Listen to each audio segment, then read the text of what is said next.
জমিদারের পুত্রবধূর গায়ে লেগে গেছে। সে দুনিয়া আন্ধার করে ফেলছে, স্বামীকে ডাইকা নিয়ে আসছে, বলছে ভিক্ষুক আমার কাপড় নষ্ট করে দিছে। সে শুধু ভিক্ষুক ছিল না, বৃদ্ধ ছিল। বৃদ্ধ ছিল না শুধু, জীর্ণ ছিল, শীর্ণ ছিল। শরীরে কাপড় ছিল না, ফাটা ছিল কাপড় ছিল। পায়ে জুতা ছিল না, পেটে ভাত ছিল না।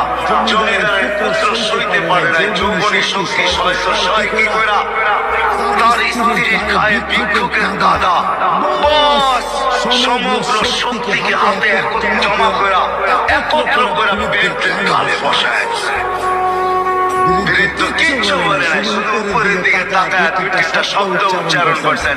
শব্দগুলো হলো ইয়া মান লা তারাহুল উয়ুন, আল্লাহ চোখে দেখা যায় না। তারা কুল্লা শাই, তুই সব দেখিস। ফারা তারা মাবি, তুই কি দেখিস না আমার সাথে কি ঘটতেছে, এটা কি দেখিস না? বলতে দেরি যুবক